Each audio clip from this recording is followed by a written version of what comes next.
आज मैं सदन को एक कहानी सुनाना चाहता हूँ। तो घर का खर्चा चलाने के लिए वो लड़का वहाँ स्टेशन पे चाय बेचता था। कहानी का शीर्षक है चौथी पास राजा।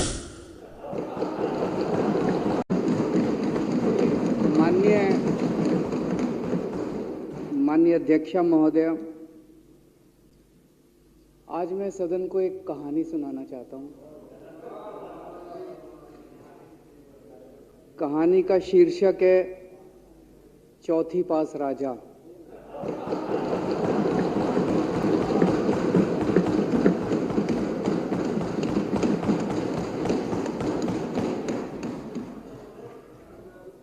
आपने बचपन में राजा रानी की बहुत कहानियां सुनी होंगी। मेरी कहानी में रानी नहीं है,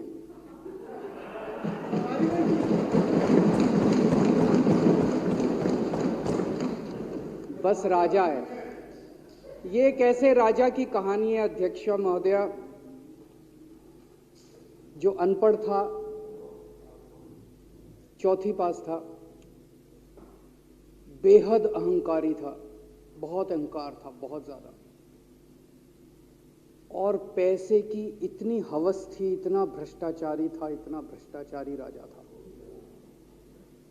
ये एक महान देश की कहानी है। एक बहुत महान देश था, कई हजार साल पुराना देश। उस देश में एक गांव में एक बहुत गरीब परिवार में एक बच्चे का जन्म हुआ। जब बच्चे का जन्म हुआ तो ज्योतिषी ने कहा,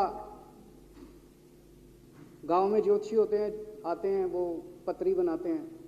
ज्योतिषी ने कहा, माई तेरा लड़का बड़ा होके बहुत बड़ा सम्राट बनेगा। माई को यकीन नहीं हुआ, मेरा इतने गरीब हूं मैं, कहां से मेरा बेटा सम्राट बनेगा।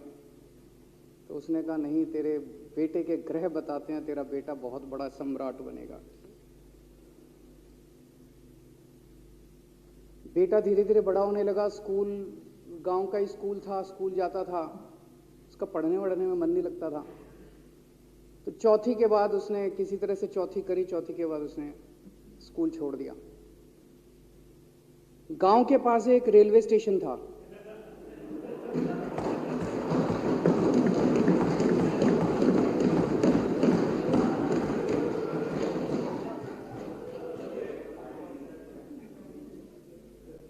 तो घर का खर्चा चलाने के लिए वो लड़का वहां स्टेशन पे चाय बेचता था।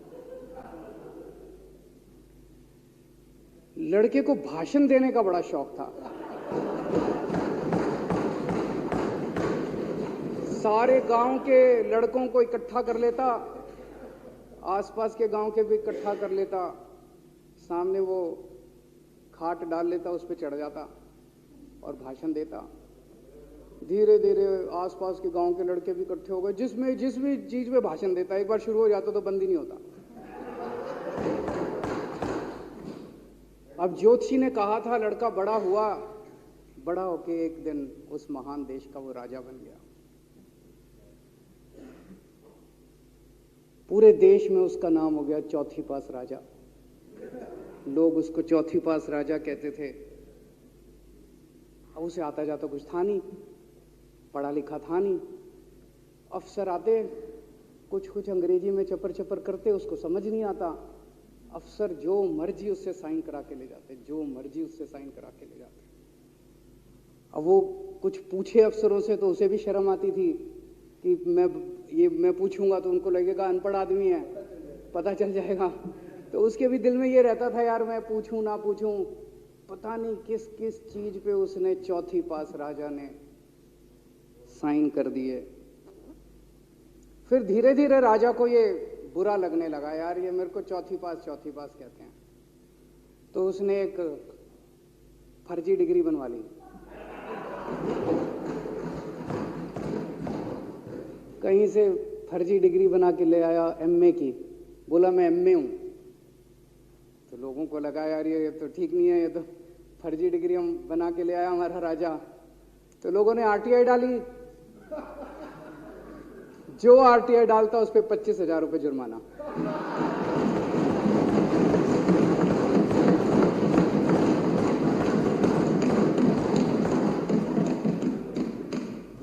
आपके नेता की बात नहीं कर रहा। आप लोग भी हंस सकते हो।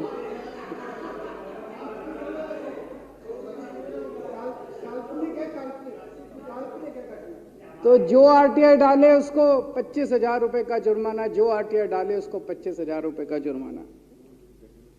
एक दिन कुछ लोग गए चौथी पास राजा के पास, बोले जी एक बड़ा धांसू आइडिया लेके आए हैं। बोले बताओ। बोले जी नोटबंदी कर दो, भ्रष्टाचार खत्म हो जाएगा देश से। तो उसने कुछ पूछा, उसे कुछ समझ नहीं आया राजा को क्या कह रहे हैं क्या नहीं, पर उसे लगा यार कुछ धांसू आइडिया होगा। उसने एक दिन रात को 8 बजे टीवी चैनलों पे जाके नोटबंदी कर दी। बोला सारे नोट बंद। पूरे देश में हाहाकार मच गया, तड़प गए लोग, धंधे बंद हो गए, दुकानें बंद हो गई, लोग बेरोजगार हो गए, बुरा हाल हो गया पूरे देश। लंबी लंबी लाइनें लग गई पूरे देश के अंदर। लोगों ने जाके उसको कहा जी नोटबंदी कर दो, आतंकवाद खत्म हो जाएगा। ना आतंकवाद खत्म हुआ, ना भ्रष्टाचार खत्म हुआ, देश बर्बाद हो गया। वो महान देश जिसका वो राजा बना था, वो देश 10 साल 15 साल 20 साल पीछे चला गया उस नोटबंदी से, उस चौथी पास राजा की वजह से। एक दिन कुछ लोग गए उस राजा के पास, बोले जी खेती खूब बड़ी हो जाएगी, ये किसानों के कानून पास कर दो।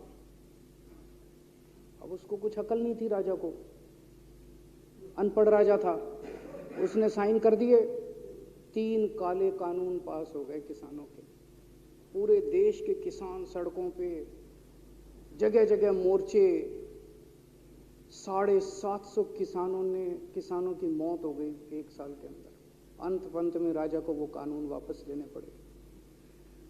धीरे धीरे देश की समस्याएं बढ़ती गई, क्योंकि राजा ऐरे गहरे। इससे पहले एक और राजा आया था, मोहम्मद बिन तुगलक। वो भी ऐसे ही करता था, कभी उसने देश की राजधानी बदल दी, कभी बोला मैं चमड़े के सिक्के बनाऊंगा। उसी तरह से ये था अनपढ़ राजा, कुछ भी कर देता था। अब राजा को एक दिन लगा यार मैं तो राजा बन गया, पता नहीं कितने दिन रहूंगा। तो उसकी गरीबी में जो जीवन उसने जिया था, उसे लगा यार पैसे तो कमाने चाहिए। पैसे कैसे कमाऊं? पैसे कमाऊंगा तो जनता में छवि खराब होगी। तो उसने अपने एक दोस्त को बुलाया और उस दोस्त को बोला कि ऐसा करते हैं कि मैं तो राजा हूं, सारे सरकारी ठेके तेरे को दिलाऊंगा, सारी कंपनियां तेरे को दिलाऊंगा, सरकारी पैसा तेरे को दिलाऊंगा, नाम तेरा पैसा मेरा। तेरे को पूरे उस पे 10% कमीशन तेरे को मिलेगा, सारा पैसा मेरा। दोस्त मान गया। दोस्त को क्या था, फ्री में पैसा मिल रहा था, दोस्त मान गया।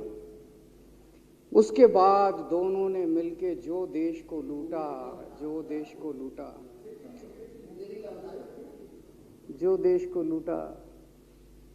सबसे पहले वो दोस्त आया, बोला सर सबसे पहले बैंकों को लूटते हैं। तो बोला वो कैसे यार, बैंकों को लूटेंगे तो ये तो ठीक नहीं है। बोला नहीं ऐसे करते हैं, आप किसी बैंक के चेयरमैन को बुलाओ, उसको बोलो कि वो मेरे को लोन देगा। तो बोला लोन देगा तो वापस करना पड़ेगा। बोला वापस कौन करेगा, वापस थोड़ी करना है, आप राजा हो, वापस नहीं करना, लोन दिला दो बस। तो राजा ने एक बैंक के चेयरमैन को बुलाया, बोला इसको लोन दे। तो वो चेयरमैन की सिट्टी पिट्टी गुम हो गई, यार मैं तो मर जाऊंगा, फंस जाऊंगा, वो भाग गया। तो फिर उन्होंने ढूंढ ढांड के एक ऐसा चेयरमैन चुना जो कि सरासर भ्रष्टाचारी, जिसके ऊपर 10 फाइलें खुली हुई, जिसके ऊपर 10 केस चल रहे, उसको बुलाया। बोला देख तेरे को चेयरमैन बना रहे हैं, अब तू 10,000 करोड़ रुपए दे दे इसको, नहीं तो तेरे को जेल भेजेंगे। जेल जाना है कि पैसे दे रहा है? उसने कहा माई बाप मैं जो कहोगे जहां कहोगे साइन कर दूंगा। उसने 10,000 करोड़ रुपए का लोन उसके दोस्त को दे दिया।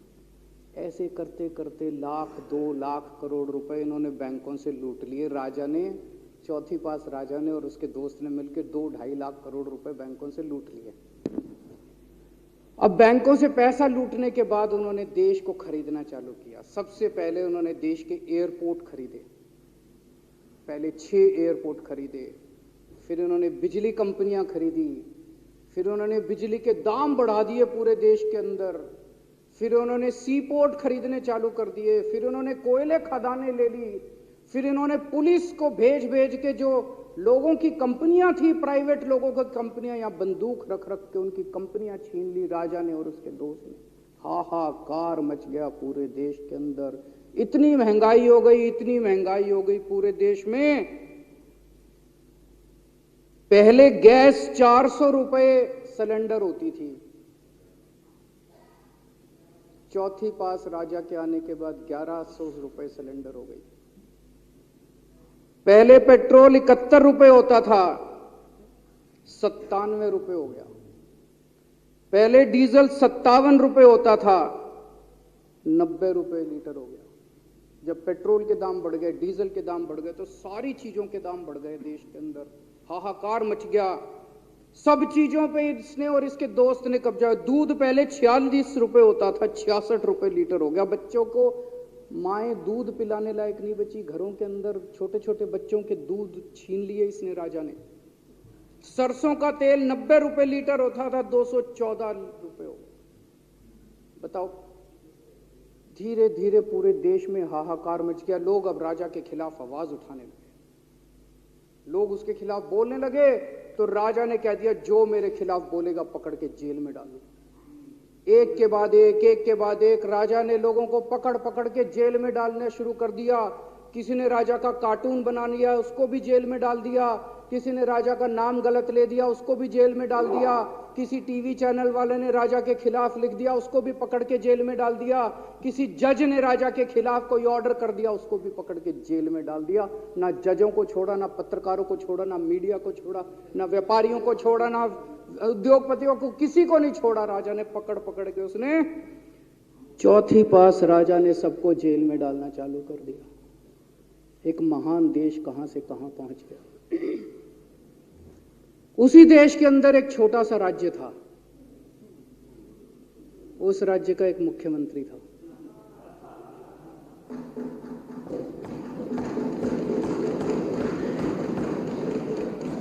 उनके चेहरे पे भी स्माइल आ गई, उनके चेहरे पे भी उम्मीद की किरण छा गई।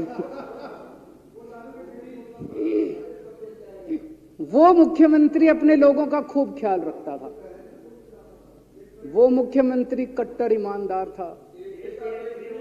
वो मुख्यमंत्री कट्टर देशभक्त था। वो मुख्यमंत्री पढ़ा लिखा था।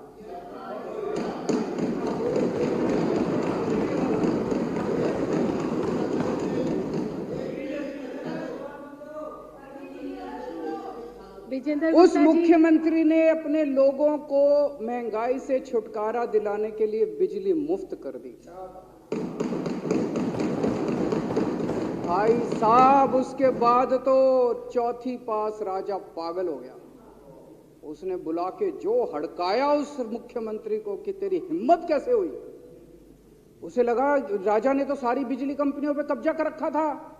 उसे लगा अगर ये बिजली मुफ्त करने लग गया तो बाकी देश में तो मेरा बेड़ा गर्क, मेरी बिजली कंपनियां लुट जाएंगी, ऐसे कैसे चलेगा।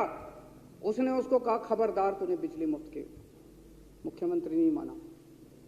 धीरे धीरे उस मुख्यमंत्री ने अपने गरीबों के स्कूल ठीक करने चालू कर दिए। तो राजा ने उसको बुला के और हड़काया। राजा बोला, ये क्या कर रहा है तू, स्कूलों के में बच्चों को पढ़ाता है, तू स्कूल खोल रहा है, ये बंद कर, ये सब, ये नहीं चलेगा इस देश का। वो नहीं माना मुख्यमंत्री। फिर उसने मुख्यमंत्री ने सबके इलाज मुफ्त कर दिया, सबके लिए शानदार मोहल्ला क्लिनिक खोल दिए, इलाज मुफ्त कर दिया।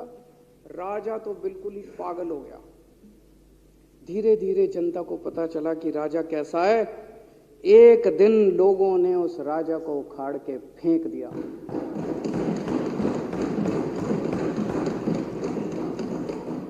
और लोगों ने एक किसी ईमानदार और देशभक्त आदमी को वहां बिठा दिया और उनकी सरकार आ गई। और उसके बाद देश से महंगाई खत्म हुई और देश रात दूनी चौगुनी तरक्की करने लगा। तो जैसे हम बचपन में सुना करते थे, moral of the story, Hindi में क्या कहते हैं, मॉरल ऑफ द स्टोरी का मतलब भाई इस कहानी में क्या प्रेरणा मिलती है? इस कहानी से, इस कहानी से ये प्रेरणा मिलती है कि अगर आपके देश में महंगाई है, आपके देश में समस्याएं हैं, आपके देश में सब कुछ गड़बड़ चल रहा है, तो सबसे पहले जांच परख के देखो आपका राजा अनपढ़ तो नहीं है। अगर आपके देश में सब गड़बड़ चल रहा है, बेरोजगारी है, बहुत सारी समस्याएं हैं, जरा देखो राजा, आपके राजा को कोई दोस्त तो नहीं है। अगर है तो सबसे पहले अपने राजा को उखाड़ के फेंको, नहीं तो आपकी समस्याओं का कोई समाधान नहीं होगा। आपकी समस्याओं का कोई समाधान नहीं होगा। वो पढ़ा करते थे, अंधेर नगरी चौपट राजा, सवा शेर बाजी सवा शेर खाजा। बहुत बहुत शुक्रिया।